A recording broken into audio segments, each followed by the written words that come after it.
বিশ্বাস অবিশ্বাসের তো এখানে কোনো জায়গা নেই। ঘটনাটা যখন ঘটে গেছে এবং সেই ঘটনাটা যখন আমাদের সবার চোখের সামনে রয়েছে, তখন সেই ঘটনাটা অস্বীকার করার সত্যি কোনো জায়গা নেই। তাই আমার মুখ থেকে এই কথাটা শুনতে আপনাদের খারাপ লাগবে, এটা জানার পরও আমাকে বলতেই হচ্ছে যে সৌরভই আমাদের বিশ্বাস করতে বাধ্য করেছে।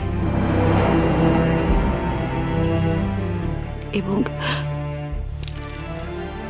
দয়া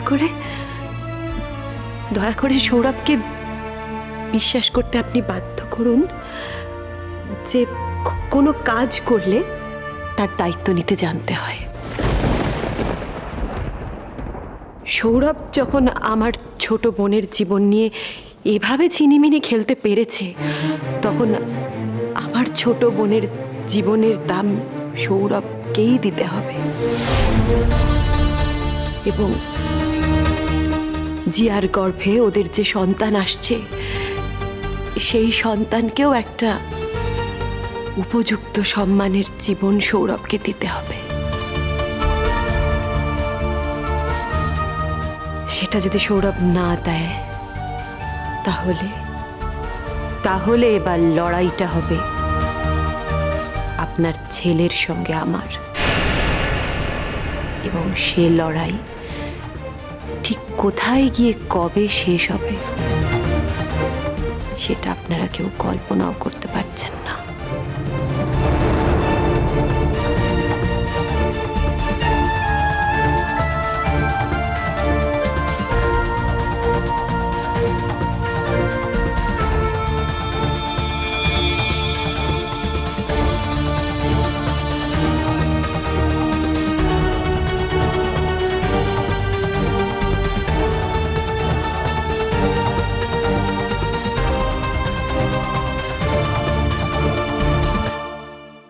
অনেকক্ষণ থেকে তোমাকে একটা প্রশ্ন করে যাচ্ছি চন্দ্রজিৎ, এবার উত্তরটা তোমায় দিতে হবে।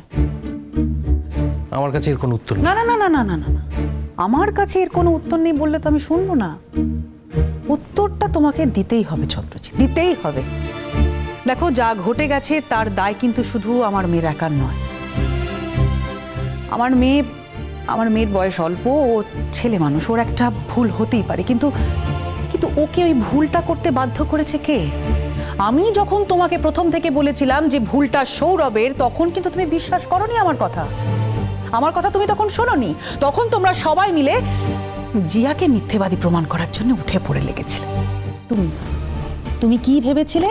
তুমি ভেবেছিলে যে জিয়া সাজিদ জীবনটাকে শেষ করে দেওয়ার জন্য, ওর সংসারটাকে তছনছ করবার জন্য হিংসে এত কিছু করছে, তাই তো? এবার বুঝতে পারছো তো আমার মেয়েটা কতটা ডেসপারেট হয়ে এই কাজটা করতে বাধ্য হয়েছে? ও প্রথম থেকেই সৌরভকে রাজি করাবার চেষ্টা করেছে, কিন্তু যখন ও দেখলো যে সৌরভ রাজি হলো না, তখন বিয়ের আসরে গিয়ে ওই কথাগুলো বলতেও বাধ্য হয়েছে, যদি শেষ রক্ষা হয়। আমাকেও তো অনেক কিছু বলেছিলে, কি হলো? হ্যাঁ, এখন চুপ কেন? কি হলো বলো, উত্তরটা দাও। জি, একটা বাচ্চা মেয়ে কোয়েল, ওর 18 বছর বয়স, ও সবে উচ্চ মাধ্যমিক পরীক্ষা দিল। ওর ভবিষ্যৎ কি আমরা কেউ জানি না, ও নিজেও জানে না। এমন একটা বয়সে ওকে বিয়ে দিয়ে সংসারই করতে চাইছো? কি বলতে চাইছো তুমি? মেয়ের বিয়ে দিয়ে ওকে সংসারই করে দিতে চাইছি, এটাকে আমি ইচ্ছে করে নাকি? যে পরিস্থিতি তৈরি হয়েছে তাতে আর কি কিছু করা যায় চন্দ্রজিৎ? তুমি নিশ্চয়ই অন্য কিছু করার কথা ভাবছো না? জি, আমাদের একটা মাত্র মেয়ে কোয়েল, এই বয়সে ওর জীবনটা এইভাবে নষ্ট করে দেবে? আরে বাবা, বিয়েটা না হলে তোর জীবনটা আরো নষ্ট হয়ে যাবে। যে বাচ্চাটা জন্মাবে তাকে লোকে কি বলবে? অবৈধ। তাই রাখবে বাচ্চাটাকেও? কি করবে বাচ্চাটাকে নিয়ে? বাচ্চাটা জন্মানোর দরকার কি করে? মুখ সামলে কথা বলো চন্দ্রজিৎ, মুখ সামলে কথা বলো। জিয়া বাচ্চাটাকে নিয়ে কোনো কম্প্রোমাইজ করবে না। সবটাই বুঝতে পারছি কোয়েল, কিন্তু জিয়া তো একটা বাচ্চা মেয়ে, ওর কতটুকু অভিজ্ঞতা আছে বলো তো? ওই সব সন্তান, মা হওয়া, এই সমস্ত কিছু বোঝে?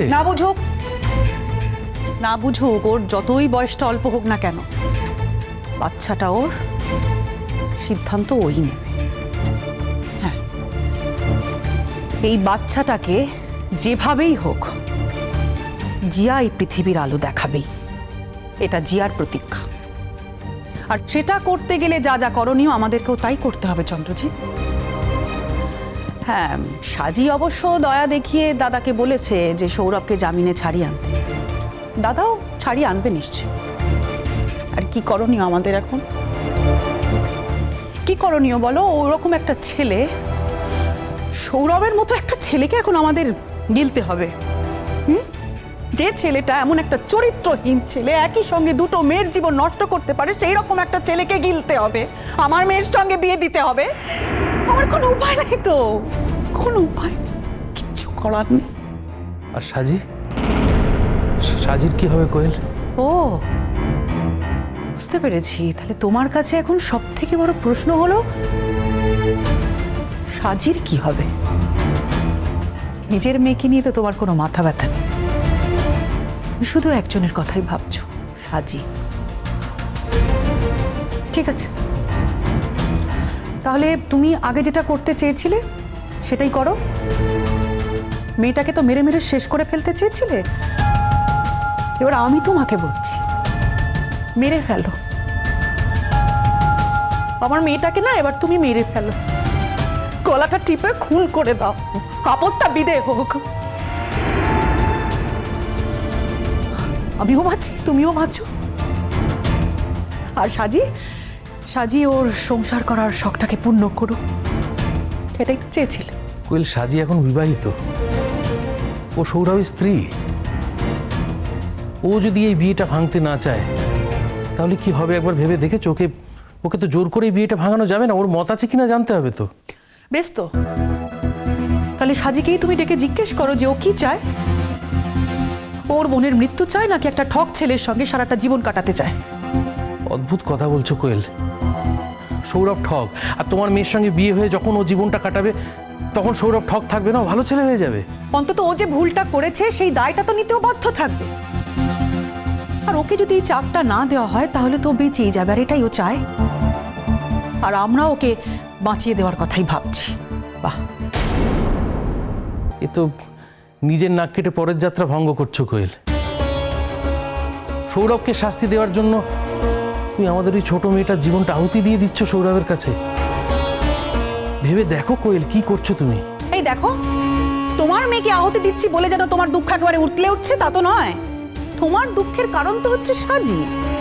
কারণ জিয়া যদি সৌরভের কাছে যায় তাহলে সাজিকে সৌরভের অধিকার ছেড়ে দিতে হয়। না কোয়েল। আরে বাবা, তুমি ভয় পাচ্ছ, তুমি ভয় পাচ্ছ চন্দ্রজিৎ। তুমি ভাবছো সাজি যদি সেই অধিকার ছেড়ে না দেয় হয়তো, অথবা তুমি এটাও ভাবছো তুমি হয়তো চাইছই না যে সাজির অধিকারটা ছেড়ে দিই। কোনটা? দুটোর যে কোনো একটা, তাই তো? কাকিমণি,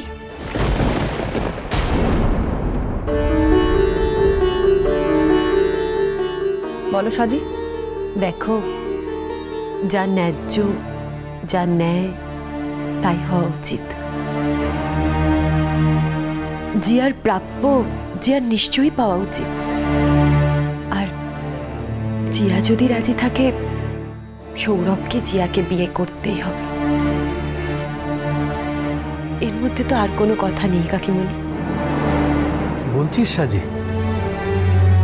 কুট্টি, প্লিজ তুমি জিয়ার অবস্থাটা একবার বোঝার চেষ্টা করো। জিয়া প্রেগনেন্ট কুট্টি, আর জিয়ার সন্তানের বাবা সৌরভকে তো এই দায়িত্ব থেকে মুক্তি দেওয়া যায় না। তো তুমি কিচ্ছু ভেবো না, খাতায় কলমে যা যা করার আমি সব করে দেব। তুমি কিচ্ছু ভেবো না, জিয়ার কোনো কমপ্লিকেশনস থাকবে না। আমি এমন কিচ্ছু করব না কুট্টি যার জন্য জিয়া সৌরভকে বিয়ে করে কোনো রকম অসুবিধায় পড়ে যেতে পারে।